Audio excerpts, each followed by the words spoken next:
Hello and welcome to the Choralosophy Podcast. This is the first ever Ask Me Anything episode, sponsored by my Patreon page. Patreon.com/Choralosophy is a group of supporters and people who seek extra content for the show, and they also want to underwrite the financial cost of the show.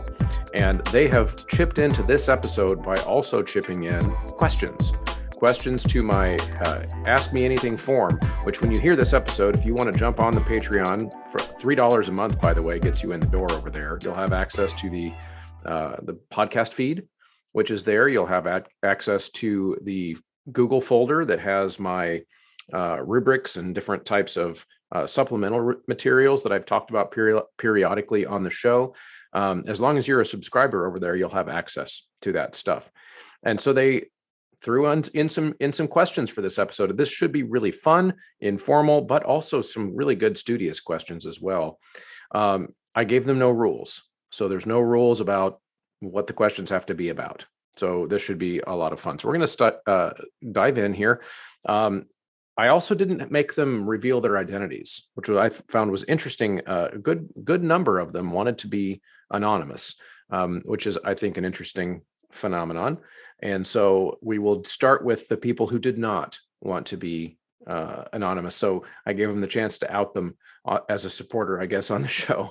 Make sure people don't have their identities attacked because people know they listen to the show.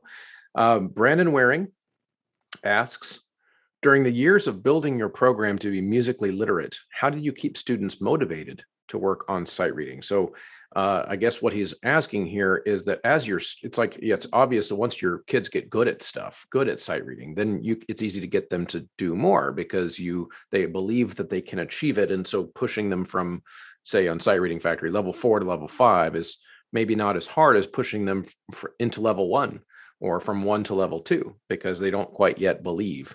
I think that's a legitimate question. He finishes the question by saying, at the beginning of the literacy process, did your students learn all of their songs on solfege? And the answer is, to that second part, yes. So when in my story, you can hear the fuller version of this in episode 18, where I lost an accompanist kind of midstream in a rehearsal, where I then had to fiddle with the piano because back then I didn't know any better. And I'm not a good enough keyboard player to play all the notes. And the kids had been learning solfege occasionally, but that was not our main way of learning the songs. That was not our main tool. But since I couldn't play the piano, it had to become our main tool. I had told the kids, I can't play all your parts, guys. So we're going to try to use our solfege. We're going to write in a lot of solfege. And we're going to try to sing the lines a cappella one at a time. Eventually got better and better and better over the course of that school year. That school year was rough, not going to lie. That was no picnic. But eventually we were able to get to the point where we could, as I tell it, 3 years into the process, we were flying at that point. So I think as far as the keeping them motivated part during those early years, it's all about how your attitude as the teacher comes across to them. In other words, there's other concepts that I talk about a lot on the show, like grading on growth, for example. That's a big deal. So if they are being told that success looks like you getting better, and then they see that reflected in their grade, that, oh, I'm a better sight reader now than I was last semester, and my grade improved as a result of it, then that's all the motivation that they will ultimately need for most people, is they will simply be told that the goal is to get better. The goal is not to get to level X. The goal is just to be better. Then people like feeling like they're making progress. So I found that was a pretty successful strategy early on, where the goal has never been about perfection. It's not about getting it to be perfect. It's about getting it to be better than it was yesterday. And the fun part about that, though, is that the longer we do that, the closer to perfect it becomes. It just doesn't ever quite get there, but that also is why this is fun. That's why this is a fun art form. Okay, so the next question. This person said to out them as well, although then they used a fake name, so that's hilarious. I'm assuming I don't have any Johannes Brahms supporters on Patreon, but this person said that their name was Johannes Brahms. But then the question was, a piece you want to program but don't have the time or resources to do. So since you chose the name Brahms, I will go ahead and say that the answer to this will not be Brahms. I am not a big Brahms fan. So hopefully you chose that name to maybe dig at me just a little bit. I'm just kidding. I'm not sure. But okay, so I do have an answer for this, though. A piece that I've always wanted to program. I've performed it, but I've never been able to program it. And that is, I'm gonna give myself away as a super big early music nerd here, but Dietrich Buxtehude's Membra Jesu Nostri. It's just an incredible masterwork. So satisfying to sing if you have the right instrumental ensemble with you and in the right acoustic. It's just a life-changing experience. So look it up, Membra Jesu Nostri. I really love that piece, and someday I will have a chance to program it. And a quick reminder before I go on to some more questions, Sight Reading Factory for you and your students is a must. I know we thought it was a must during the pandemic, and that maybe now when it's in-person school again for most people, that we can get away with not holding kids accountable individually for their sight singing. But I just want to encourage you to rethink that. Make sure that your students have their own membership and they have some type of expectation to get in and sing by themselves. Sight singing through assignments on there. And there's a new feature this year where if they are logged into and enrolled in one of your classes that you set up on Sight Reading Factory, you can actually just, without listening in to actually hear them, which that might be a pressure element for some kids, you can now just see how much time they're practicing and on how many exercises that they're working on. That's awesome, because one of the expectations I have for kids, for example, is to do makeup work. And I ask them to sing for 20 minutes for a day that they have missed in class. Well, Sight Reading Factory tells me that they've been in there for 20 minutes. And so, of course, we want to avoid open up browser, sit there for 20 minutes, do nothing. And so we have a minimum of 6 exercises you've got to cycle through. And at the very least, even in the worst faith scenarios with kids just trying to get out of work, they're going through the process of visualizing sheet music at home on their own. And then you can be more intrusive if you want and actually give assignments where they have to record, right? So this is a huge deal, and it's made a huge difference in my program. At the end of each semester, we test kids individually. You can check out episode 69 to actually hear some recordings and see some recordings of those tests. So use Choralosophy at checkout when you get your membership for Sight Reading Factory. Also, I'm looking into some choir folders. And I'm looking into the Resonant Singer's Mask for a few more singers in my program. So mymusicfolders.com also has a Choralosophy checkout code. So head over there. They have so much stuff beyond just the mask. They've got the folders. They've got mychoirrobes.com. They have tons of choir gear. And of course, they are a big supporter of this show by providing you that coupon code discount. So go check out those websites and support them. Thanks, everybody. Okay, back into the mailbag. We're going to go to the rest of these are anonymous questions. So truly, I get to take the gloves off here. I don't even know who I'm talking to. So this will be perfect. Here's the question. The return to full force activities for me and my family has been completely overwhelming. I've worked more weekends than I ever have, and I am often asleep before 8 o'clock. How are you navigating the return to normal activities, especially when you had so much more free time for the podcast during the shutdown? I'm just curious. The adjustment for me has been rough. Mindset, I would say, is the number one thing. Reminding myself that even though there are certain things about pre-pandemic life that we didn't really need to do, for the most part, and because of course that's a meme, right? We see that all the time. But why would we go back to normal? Okay, well, there's a lot of reasons that the things we were doing before are valuable. They're valuable for kids, they're valuable for families of our kids, and they are valuable for the singers, the adult singers in our lives. The rehearsals, the performances, the together time, that was important. So my mindset of the way I approach being busy again is a big part of it. In other words, I'm grateful. I'm grateful that I get to be busy again. If I have that mentality, that mindset, then all the challenges become easier.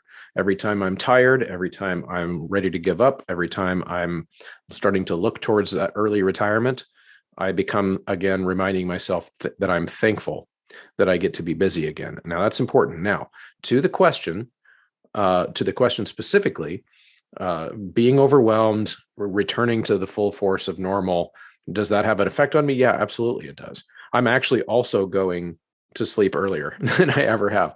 But in some ways, I also look at that as a privilege, as a positive. I'm getting more sleep. There were some habits during the pandemic that I created for myself that are good. I'm more diligent about exercise. I did have some bad habits related to diet during the pandemic, but that's becoming more normal because I tended to eat during the pandemic because I was bored. Okay, well now I'm less bored, so there's that of it. I'm a little bit shedding a few pandemic pounds, not as fast as I'd like to.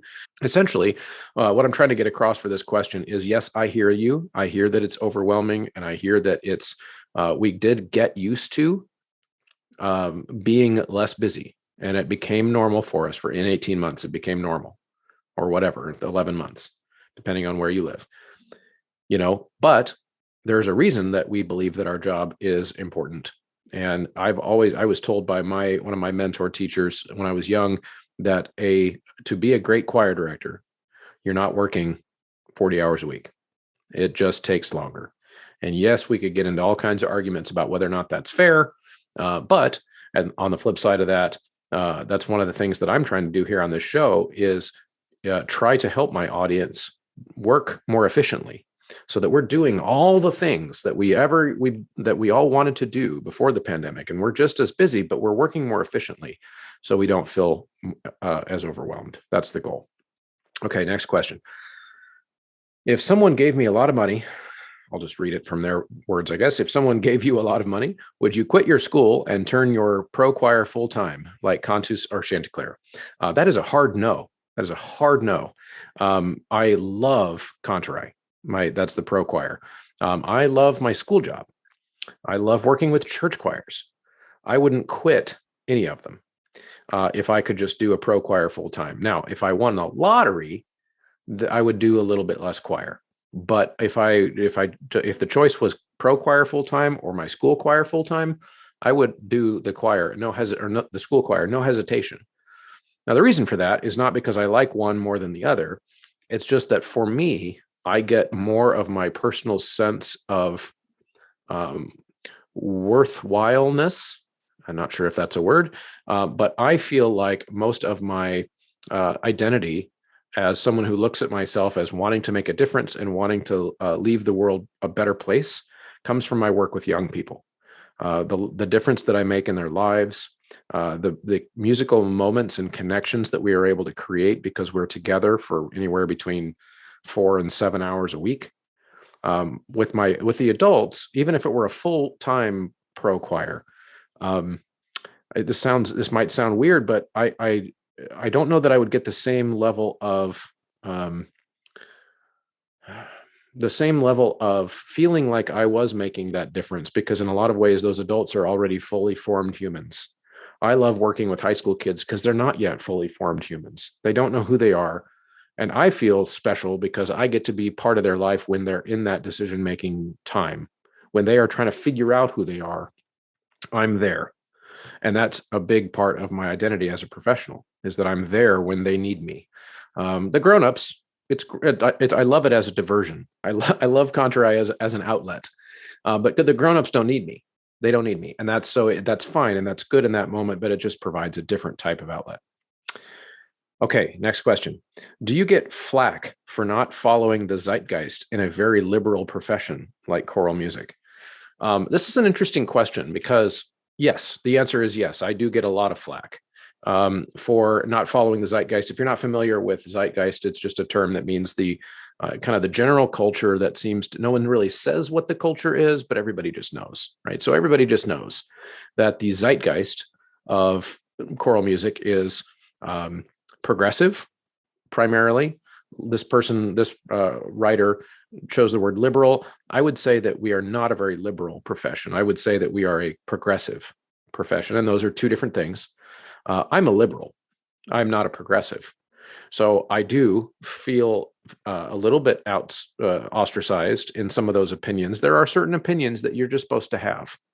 And if you don't have them, we have learned, partly because of this zeitgeist concept, no one actually has to tell you to not post certain things on the internet, but we all just know.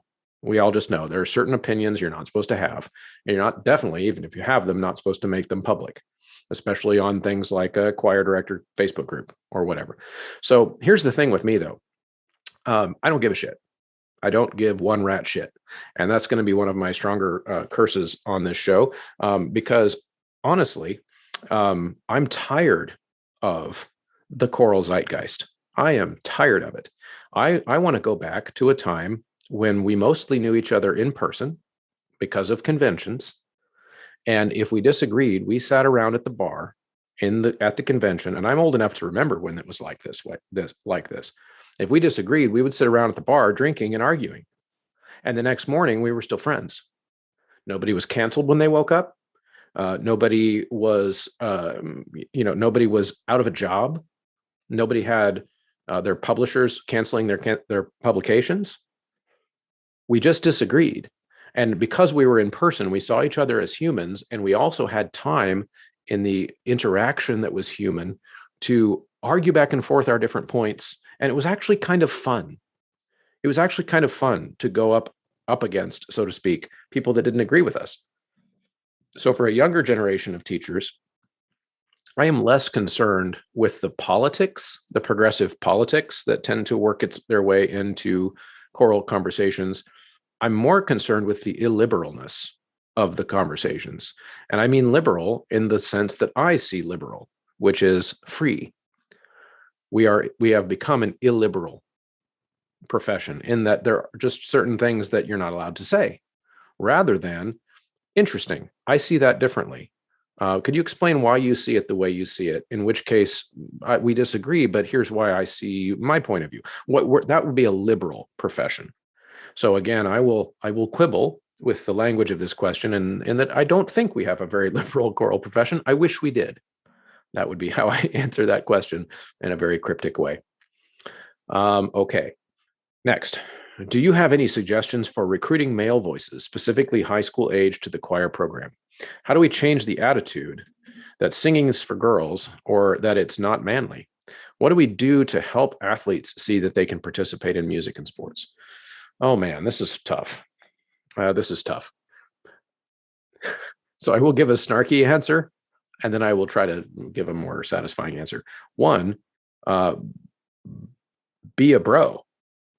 When you are working with your young male students, figure out a way to relate to them on their level of what they're interested in and why they care about being in choir, even if that just means to get a fine arts credit. Right. So one of the reasons that I'm successful in this area and getting lots of boys to sing and then stay singing all the way through high school is because they see me as, it's going to sound a certain kind of way of like a flex or a brag or whatever, but it's true. They see me in some sense as the type of man they would like to be. In other words, I project certain things that young men want to see. I can talk sports to them. I can speak that language. I try to stay up on certain things that they care about to use zeitgeist again, in their zeitgeist, right? Because for boys in particular, this is going to be controversial. Thinking back to the last question, I'm just going to drop a bombshell here. I believe that girls and boys are different. They're different. In fact, that's not even a belief. That is an empirical claim that has been studied and documented probably more than any other scientific claim that you could make outside of gravity, which is that girls and boys are different. Now, for the modern gender ideology that is part of that choral zeitgeist we were talking about before, you're not allowed to say stuff like that. Okay, well, that puts us at a disadvantage, because if you aren't able to say that, then you're not able to look at your students for who they are. And that's important. So the way I think of this is, yes, that there are differences. Are there exceptions to those differences? Abso-freaking-lutely. And I love those kids too. Okay. In other words, are there kids that don't fall inside of what we would call now gender norms? Yes, absolutely. But we still have to know what the gender norms are. So in other words, the way I think of this is that we would want to acknowledge that gender norms exist. That does not mean, though, we should have to tear down gender norms completely. I think what you do is you say, here, they exist. These are norms that exist for most kids. This is the way most boys would be. This is the way most girls would be. Now I'm going to tweak the edges. Okay, now I'm going to have this holistic approach that says, what do I do when a student doesn't quite conform to that? Which, that might be an entire podcast topic, to be honest, of I believe are getting that wrong when we decide we're not going to use any gendered language ever. Well, then that erases, 99% of our kids, because 99% of our kids identify as part of the gender binary. Okay. So kind of tying this back into the original question, how do you, recruiting male voices is they need to be seen as potentially powerful young men. And if they are in a choral environment that helps them see that in themselves, they will be hooked. So specifically now, a little bit more nuts and bolts, one of the things that I try to do in 9th grade, when boys come in the door, they react differently than girls to the following thing. I try to figure out something that can make them sing a big, loud, major chord at some climactic moment of a song. And I don't even care if they're over singing. I don't care if they're straining or pushing. I don't care if it's particularly in tune. What I care about is I've made them feel like their voice is powerful. If I can do that within the first semester of choir, I've hooked them in almost every case. Okay, because they respond, as much as we hate it, to masculinity. Okay, they want to feel like their singing is masculine. And so we take this question here, and I'm going to go back into it actually, because it's really insightful. How do we change the attitude that singing is for girls? Okay, we do have that attitude out there. It's out there. How do you combat it? You show them that it's wrong. You show them that it's wrong. Okay, so you don't sit them down and you say, oh, but see, it's not just for girls. Boys can be sensitive too. Okay, you can have that conversation with them, but not until after you've hooked them. Because if you have that conversation with them before you've hooked them, you're going to run them off even faster. Okay, because when they're 14 or 15 and they're a boy, they're not ready for that conversation. They need to feel like a man. They need to feel macho. So give them macho. Let them sing macho. Once you've hooked them, later on, we can sit them down and we can talk about what it means to be a sensitive man. We can talk about what it means to be a man who protects those who are weaker. We can talk about what it means to be a man that maybe drifts outside of just masculinity and the traditional concept of that, right? So this is a big deal. I think a big concept that I'm oversimplifying all this. So keep in mind, but this is an important question, and I think it has to do with our approach to the way we connect with those kids. Okay, here's another question. How do you manage the budget for a large chorus program? What procedures and policies do you use? What does this look like in class when kids come to you with fundraiser money? Okay, so I just have some advantages here. We don't do any fundraisers. The teachers don't. Our music parents organization does.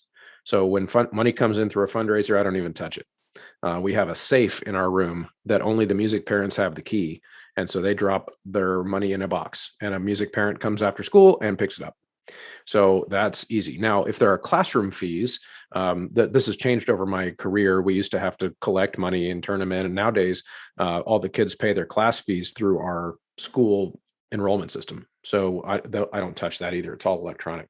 So I'm sorry, I can't be more, give you more ideas from my experience. I just don't, that's something I don't have to do a whole lot with, which is awesome.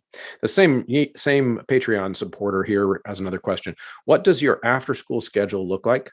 And how do you compete with other after school events, activities, jobs, et cetera, for time? In our program, we only have groups that meet on Monday nights. All the other classes are curricular. So we have a Monday evening choir, and those are both two of them. My assistant Leah does one of those, and I do the other. And they're both audition only. So there's a big contract and commitment to be involved. So if they do have a sports conflict on Monday night, we require that they turn in their conflicts well in advance. We try to work them out with the coaches, share time, that kind of thing.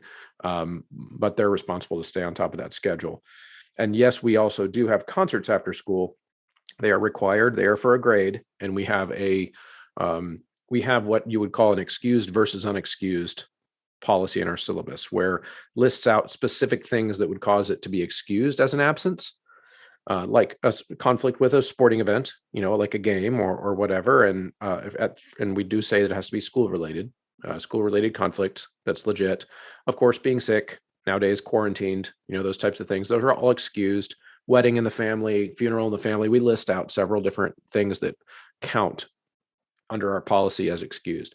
Then what we do is if it's excused, then you get to do makeup work at full credit. That's how we explain it to them. If it is unexcused, you don't.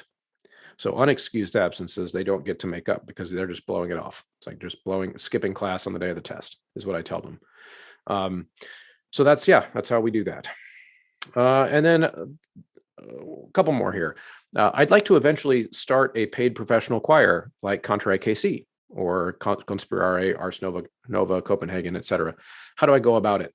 Now, this will be a short answer because I don't want this episode to become a whole bunch of mini episodes. Although these are a lot of great questions, they could become an episode. I could mostly do an episode on how not to do it.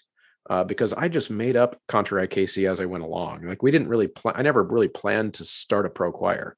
There's a short version of the story. As we started singing for a couple weddings, I was just paid to throw a couple groups of singers together for some weddings, 12 years ago. And it ended up being good enough that we felt like, hey, we want to do this again. And then just next concert led to another concert. And then it became, all right, so now we need a bank account. We got to put some money in that people donated.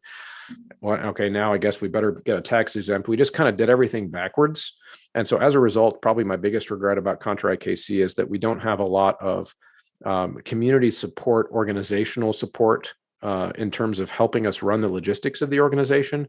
So it's a very part-time thing, right? We all most of us just volunteer our time to put the organization together, and then we do pay the singers. And so I think had I had a plan from the beginning on how to kind of put all these things together, that might have gone differently. So I would say definitely don't use me as a resource on how to properly start a pro choir. I don't think I'm qualified to give you that answer.